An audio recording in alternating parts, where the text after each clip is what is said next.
Hello दोस्तों, कैसे हैं आप लोग। हम लोग देख रहे हैं इंग्लिश और हम लोग टेंस और कॉन्कॉर्ड देख चुके हैं। ठीक है, अगर आप लोगों ने नहीं देखा है तो हमारा प्लेलिस्ट जाके चेक कर सकते हैं। ठीक है, तो आज का हमारा टॉपिक है प्रीपोजिशन। ठीक है, तो चलिए स्टार्ट करते हैं। सबसे पहले मीनिंग और डिफिनीशन से। A preposition is a word that is normally placed before a noun, pronoun or noun phrases to show its relationship with another words in the sentence। ठीक है, प्रीपोजिशन वह शब्द है जो सामान्यतः किसी नाउन प्रोनाउन या नाउन फ्रेज से पहले आकर उसका संबंध वाक्य के किसी दूसरे शब्द से बताता है। ठीक है, इट में indicate relation of place, time, direction, position, manner, cause, purpose, position ETC. यह स्थान, समय, दिशा, स्थिति, तरीका, कारण, उद्देश्य, अधिकार आदि का संबंध प्रकट कर सकता है। जैसे एग्जाम्पल यहाँ पे देखिए, the book is on the table. तो ऑन यहाँ पे क्या है, प्रीपोजिशन है। किताब मेज पर है, तो पर यहाँ पे क्या है, प्रीपोजिशन है। He is sitting in the room, तो इन यहाँ पे क्या है, प्रीपोजिशन है। ठीक है, the lawyer went to the court, तो टू यहाँ पे क्या है, प्रीपोजिशन है, वकील न्यायालय गया। इन वाक्यों में जो ऊपर हम लोग दिए थे, ऑन, इन और टू जो है क्या है, प्रीपोजिशन है। Importance of preposition, तो preposition are important because they establish a clear relationship between different words in the sentence. A wrong preposition can change the meaning of a sentence or make it grammatically incorrect. Preposition महत्वपूर्ण है क्योंकि ये वाक्य के अलग अलग शब्दों के बीच संबंध, स्पष्ट संबंध स्थापित करते हैं। गलत प्रीपोजिशन के प्रयोग से वाक्य का अर्थ बदल सकता है या वाक्य ग्रामेटिकली मतलब ग्रामर की दृष्टि से इनकरेक्ट हो सकता है। आइए कुछ एग्जांपल देख देते हैं। He is in the room, वह कमरे में है, लेकिन he is on the room, वह कमरे पर है, ये गलत हो जाएगा। ठीक है, ठीक, आगे देखते हैं। Types of preposition. प्रीपोजिशन को उनके उपयोग और अर्थ के आधार पर विभिन्न प्रकारों में बांटा जा सकता है, जैसे preposition of place, preposition of time, preposition of direction and movement, preposition of manner, preposition of cause and reason, preposition of purpose, preposition of possession and relationship, preposition of agency and instrument, preposition of measure, rate and standard, preposition of exception and contrast. ठीक, अब चलिए एक एक करके देखते हैं। Preposition of place. Preposition of place किसी व्यक्ति, वस्तु के स्थान या पोजीशन को बताते हैं। Common preposition of place include in, on, at, under, over, above, below, behind, in front of, between, among, near, beside, inside और आउटसाइड। ठीक है, जैसे यहाँ पे एग्जाम्पल देख सकते हैं। The book is on the table, किताब मेज पर है। The students are in the classroom, यहाँ पे इन जो है प्रीपोजिशन है। छात्र कक्षा में है। The lawyer is at the court, वकील न्यायालय में है। The file is under the table, file मेज के नीचे है। द जज is sitting behind the desk, न्यायाधीश मेज के पीछे बैठे हैं। डिफरेंट बिटवीन इन, ऑन और एट, इन तीनों प्रीपोजिशन का प्रयोग बहुत महत्वपूर्ण है। In is generally used when something or someone is inside and enclosed place or within a larger area। ठीक है, जब लार्जर एरिया हो, ठीक है, या किसी क्लोज्ड प्लेस के लिए प्रयोग किया जाए। ठीक है, कोई चीज़ इनसाइड में हो तो इनका प्रयोग किया जा सकता है। ठीक है, इनका प्रयोग सामान्यतः किसी वस्तु या व्यक्ति के किसी बंद स्थान के अंदर या किसी बड़े क्षेत्र के भीतर होने को बताने के लिए किया जाता है। जैसे मैं अभी पटना में हूँ तो I can say I am इन पटना, लेकिन अगर मैं कहूँ कि मैं महेंद्रू में हूँ तो आई एम एट पटना। ठीक है, तो छोटे स्थान के लिए एट का प्रयोग और बड़े स्थान के लिए इन का प्रयोग। The student are in the classroom, छात्र कक्षा में है। ही लिव्स इन इंडिया, वह भारत में रहता है। On is generally used when something is in contact with और position on a surface.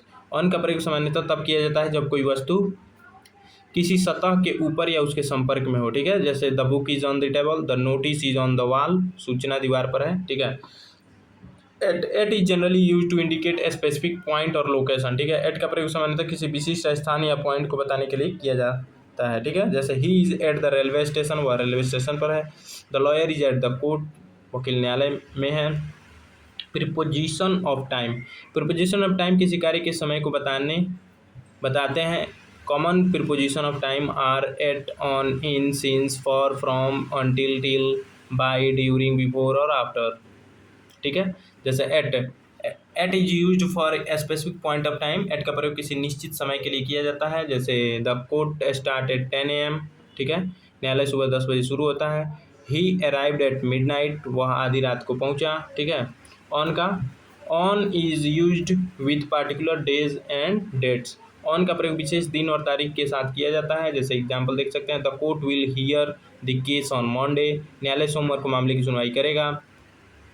The examination will held on 15 अगस्त, परीक्षा 15 अगस्त को आयोजित होगी, ठीक है। इन का प्रयोग, in is used with months, year, seasons and longer period, ठीक है। इनका प्रयोग महीनों, वर्षों, ऋतुओं और लंबी समय अवधि के साथ किया जाता है। जैसे he was born in 1990,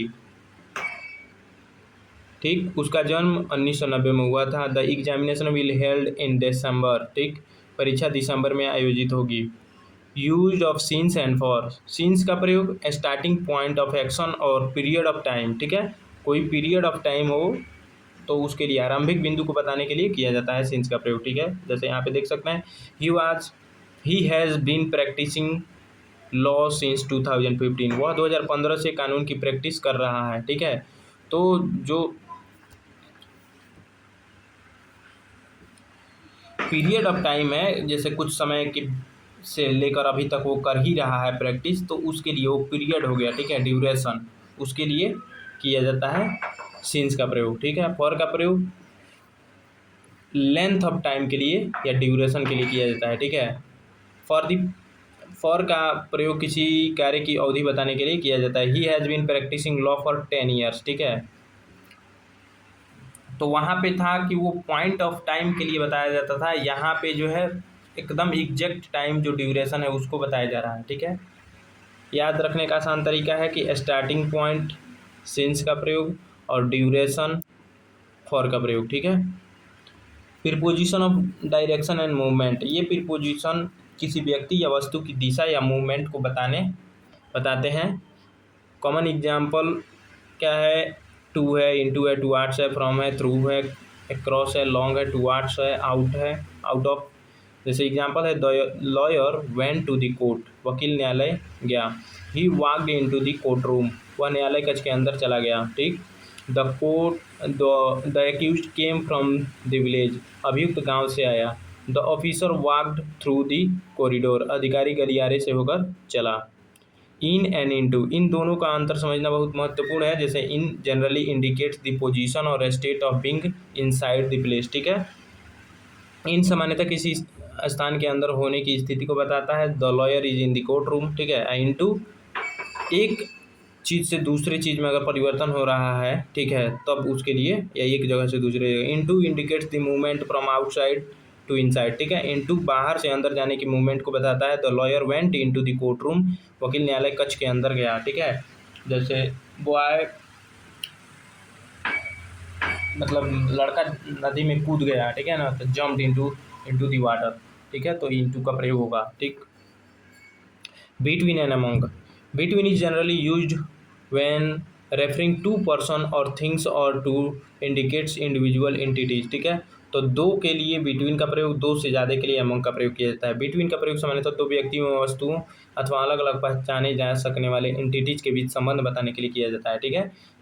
the dispute is between Ram and Shyam, ठीक है, विवाद राम और श्याम के बीच है। Among is generally used when referring to more than two person और things consider as a group, ठीक। एमंग का प्रयोग सामान्यतः दो से अधिक व्यक्तियों या वस्तुओं के समूह के बीच संबंध बताने के लिए किया जाता है। जैसे dispute was discussed among the members, विवाद सदस्यों के बीच चर्चा किया गया, ठीक है। Preposition of manner, preposition of manner किसी कार्य के तरीके या माध्यम को बताते हैं। कॉमन एग्जाम्पल क्या है इसमें, बाई, विद और इन, ठीक। जैसे ही ट्रेवल्ड बाई ट्रेन, उसने ट्रेन से यात्रा की। The document was written with the pen, दस्तावेज एक पेन से लिखा गया। He spoke in a polite manner, ठीक है, उसने विनम्र तरीके से बात की। Preposition of cause and reason, ये प्रीपोजिशन किसी कार्य के कारण या वजह को बताते हैं। कॉमन एग्जांपल क्या है? Because of, due to, owing to और फ्रॉम। जैसे the match was cancelled because of train, बारिश के कारण मैच रद्द कर दिया गया। The delay occurred due to heavy traffic, भारी यातायात के कारण देरी हुई। प्रीपोजिशन ऑफ पर्पज, प्रीपोजिशन, ठीक बाबू। द प्रीपोजिशन ऑफ पर्पज किसी कार्य के उद्देश्य को बताते हैं। जैसे कॉमन एग्जाम्पल क्या है? फॉर और to. Example, he went to the library to study, वह पढ़ाई करने के लिए पुस्तकालय गया। This room is for students, यह कमरा छात्रों के लिए है। Preposition of agency and instrument, जैसे by is use to indicate the person और agent who performs an action specifically in passive constructions. By का प्रयोग उस व्यक्ति या एजेंट को बताने के लिए किया जाता है जो कार्य करता है, विशेषकर पैसिव वॉइस में।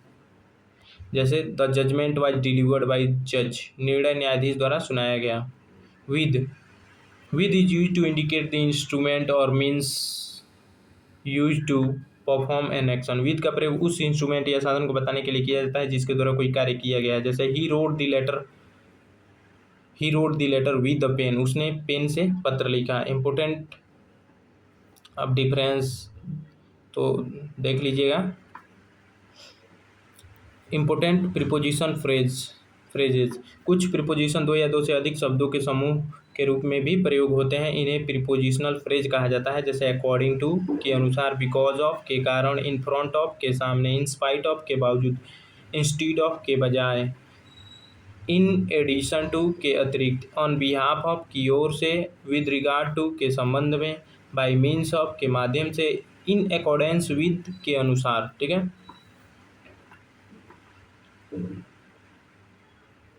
ठीक है। इन accordance with the law it is wrong, ठीक है, कानून के अनुसार यह गलत है। ठीक है, it is wrong in accordance with the law, यह कानून के अनुसार क्या है? गलत है। Example, according to the law every person is equal before the law, कानून के अनुसार प्रत्येक व्यक्ति कानून के समक्ष समान है। The lawyer appeared on behalf of the accused, वकील अभियुक्त की ओर से उपस्थित हुआ।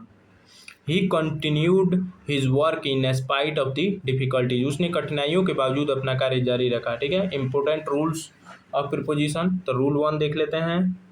प्रीपोजिशन के बाद objective case, a pronoun following a preposition is generally used in the objective case, preposition के बाद प्रोनाउन का सामान्यतः ऑब्जेक्टिव केस में प्रयोग किया जाता है।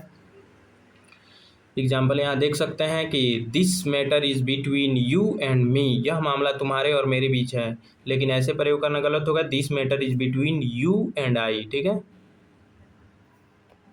मी होगा वहाँ पे। Good at, the adjective good is generally followed by the preposition at when referring to ability, जब एबिलिटी का वो हो तो गुड के बाद एट का प्रयोग होगा। किसी कार्य में दक्षता बताने के लिए गुड के साथ सामान्यतः एट का प्रयोग किया जाता है। ठीक है, जैसे he is good at English, ठीक, वह अंग्रेजी में अच्छा है।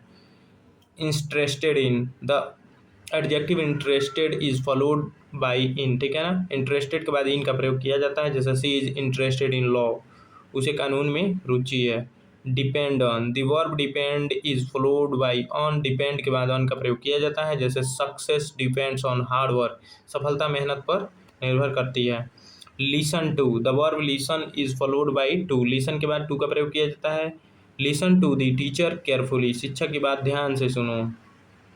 Married to, the word married to is generally followed by to. Example, he is married to a lawyer, उसकी शादी एक वकील से हुई है।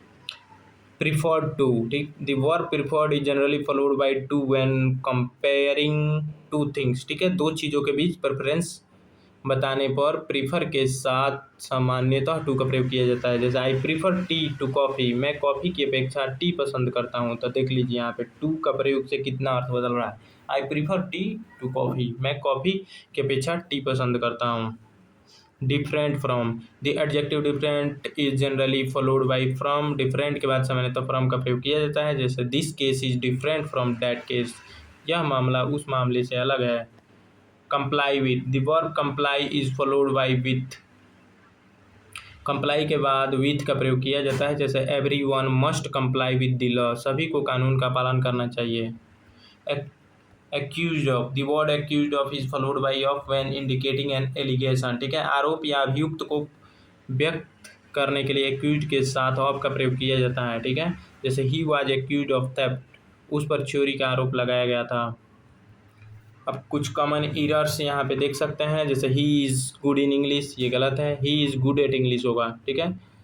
He is married with a lawyer, with गलत होगा, he is married to a lawyer, ये करेक्ट है। He depends of his parents, of नहीं ऑन होगा, he depends on his parents. She is interested on law, तो on नहीं in होगा, उसे कानून में रुचि है, she is interested in law, ठीक। He was accused for theft, के लिए फॉर का प्रयोग यहाँ नहीं होगा, he was accused of theft, ठीक है। जैसे the judgement was delivered with the जज, विद नहीं बाई होगा, तो judgement was delivered by the जज, ठीक। अब कुछ प्रीपोजिशन है जो हमेशा यूज होते हैं, यहाँ पे देख सकते हैं, इन अकॉर्डेंस विद के अनुसार, अकॉर्डिंग टू के अनुसार, ठीक है, इन परसुएंस ऑफ के अनुसरण में, इन रेस्पेक्ट ऑफ के संबंध में, इन रिलेशन टू के संबंध में, विद रिगार्ड टू के संबंध में, बाई वर्च्यू ऑफ के आधार पर या के कारण, ऑन बिहाफ ऑफ की ओर से, इन फेवर ऑफ के पक्ष में, अगेंस्ट के विरुद्ध, सब्जेक्ट टू के अधीन, परसुएंट टू के अनुसार या के अनुसरण में, इन ल्यू ऑफ के बदले, ठीक है। नॉट विथ स्टैंडिंग के बावजूद, याद रखिए नॉट विथ स्टैंडिंग, जब आप लॉ पढ़ेंगे ना तो उसमें बहुत सारी जगहों पे नॉट विथ स्टैंडिंग लिखा होगा, ठीक है, प्रायर टू से पहले, सब्सिक्वेंट टू के बाद, ठीक है। यहाँ पे कुछ एग्जांपल्स दिए गए हैं, ठीक है, आप लोग देख लीजिएगा, डिफरेंट भी बताया गया है इन और एट में, ठीक, सिंस और फॉर में, बाई और विद में, ठीक। यहाँ पे कंक्लूजन दिया गया है, अगर प्रीपोजिशन पूछते पूरा डिटेल में तो आप लोग लिख सकें उदाहरण के साथ, ठीक। और हमारा अगला टॉपिक होगा प्रीपोजिशन के बाद आर्टिकल्स, ठीक। So thanks for watching, video कैसा लगा कमेंट में ज़रूर बताइएगा, और अगला टॉपिक हमारा रहेगा correct use of articles. So thanks for watching, मिलते हैं नेक्स्ट वीडियो में नेक्स्ट टॉपिक के साथ।